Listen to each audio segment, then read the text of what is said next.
Gusto mo bang yumaman? Pag-usapan natin yan. This is Teacher Timmy once again. Good morning. Another day, another discussion. So, real estate investment. Bakit ito ang best opportunity para sa mga Pinoy? So, disclaimer, this is for Filipinos. Ideally, para ito sa mga OFWs and their families once again. Kasi nga po, advocate ako ng financial literacy to Filipinos, especially to OFWs and their families here in the Philippines. I am a former OFW. I am currently a teacher, high school teacher. At talaga pong gusto kong mangaral. Kasi nga, nag-train kami ni husband about real estate investment. Wow. Narinig mo na ba ang kasabihang money works for you? Kasi nga, di ba, kapag ikaw ay empleyado, ikaw ang nagtatrabaho para sa pera. You work for money. Whether we admit it or not, the reason why we work is to get paid, to get that salary every month, right? Oh, why? yes. Why do we need money? Because we have bills to pay. And kung pamilyado kang tao, like me, I'm a mother, may mga anak ka, so yung mga anak mo nag-aaral, kumakain kayo on a daily basis. Nagta-transport kayo, pupunta sa work, papunta sa school. So, maraming mga bayarin, water, electricity, internet, of course. Right now, Wi-Fi is a need. Kasi nga, research and all that, information, technology, kailangan talaga yan. Teknologya. So, well, sa real estate, literal na magtatrabaho ang pera mo para patagalin ang iyong, palaguin ang iyong yaman. At para sa ating mga Pinoy, ito ang isa sa pinaka-practical at pinaka-stable na paraan para makamit ang financial freedom. So, focus lang muna tayo kasi we have employment. Marami tayong mga sources ng kaperahan, ng income. Sabi ko nga noon sa isang vlog ko, the quadrant, cash flow quadrant ni Robert Kiyosaki. If you have read his book, Rich Dad, Poor Dad, yan, share ko lang sa inyo. May 4 na sources ng income. And that is the ESBI. So po pwede kang empleyado, pwede kang self-employed, pwede kang businessman, or pwede kang investor. At ang pag-uusapan natin is the 4th one, being an investor. And not just investing, but specifically real estate investing. Bakit nga ba real estate? Ano ang mga bentahe nito? Pag-usapan natin yan, kabayan. Wow! Hindi lang ito pagmamayari ng lupa o ari-arian.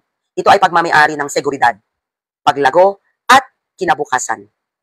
Narito ang ilan sa mga benepisyo or advantages na hatid ng real estate investment para sa ating mga Pilipino. Actually, hindi lang ito para sa mga Pilipino, para sa lahat ito. Number 1, real estate ay solid at nakikita. Unlike stocks or cryptocurrency, ang real estate ay isang tangible asset. It's a solid asset, tangible asset. Nahahawakan mo, nakikita mo. Ito ay isang investment na hindi basta-basta nawawala ang halaga. Sa katunayan, habang lumilipas ang panahon, lalo pa itong nag-a-appreciate. And that's the truth. Wow! Habang tumataas, kahit nakatenga, galawin mo man o hindi, ang real estate. For example, bumili ka ng lupa, maski wala kang improvement dyan, tataas at tataas ang value niyan. Wow! Number 2, real estate is the best inflation hedge. Ano nga bang ibig sabihin nun?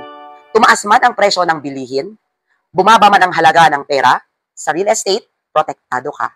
Habang tumataas ang inflation or pagtaas ng presyo ng mga commodities, goods, and services, tumataas din ang halaga ng iyong property. At maging ang rental income rate, kunwari nagpaparent ka, real estate property din yon para paupahan. Kumbaga, hindi nalulusaw ang halaga ng iyong ipon. Kasi talagang tumataas ang value. Even yung income mo, na-generate mo sa rental income, in case ang real estate investment mo ay paupahan. So, kalaban yan ng inflation. Kasi habang tumataas ang mga presyo ng mga bilihin, yung pera na value mo ay bumababa. Pero kung real estate, nilagay mo ang pera mo sa real estate, yung value ng property na yon tumataas. Sumasabay siya sa inflation. Wow! Yan. Katulad ng isang lupa. Example na lang natin. Dito sa amin sa Tuguegarao City, ang isang lupa noong 1960s na 100 square meter, mabibili mo lang siya ng around, let's say, 50,000, 10,000, mga ganon. Kasi mura pa nun. Ganon yung value ng pera. Pero, right now, yung 10,000 equals yung 10,000 or 50,000 mo noon regarding real estate investment sa Tuguegarao City. Take note, City, Tuguegarao City. Yung 100 square meters mo, mabibili mo na siya ngayon ng around 1.5 to 2 million. Yes. Oh, wow! Kung may mabibili ka na 1 million, i-go mo na yan. Kasi, kung within the city, okay ka na dyan. So, just comparing, no, from 10,000 to 1 million, 50,000 to 1.5 to 2 million. Yes, that's true. Kasi ganun po ang pagtaas ng mga bilihin. So kasabay po ng presyo ng property mo, ang pagtaas din ng mga bilihin. That is inflation. para sa haba ng panahon. It's a long-term growth. Number 3.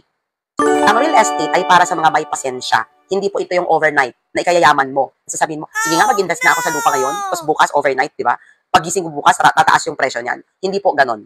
Ang real estate po ay hindi para sa lahat, kasi po, ang real estate ay para sa long term or para sa mga may pasensya. Ano nga ba ang pasensya? It is the virtue of waiting for a long time without complaining, of course. Patiently waiting. Yan. Imagine, isang lupa na binili mo, 20 years ang nakakaraan. Ito na yung sinasabi ko. Milyon-milyon na ang tinaas ng halaga sa ngayon. Ito ang dahilan kung bakit ang real estate ang number one choice ng mga mayayaman para palaguin ang kanilang yaman at ipamana sa kanilang mga anak.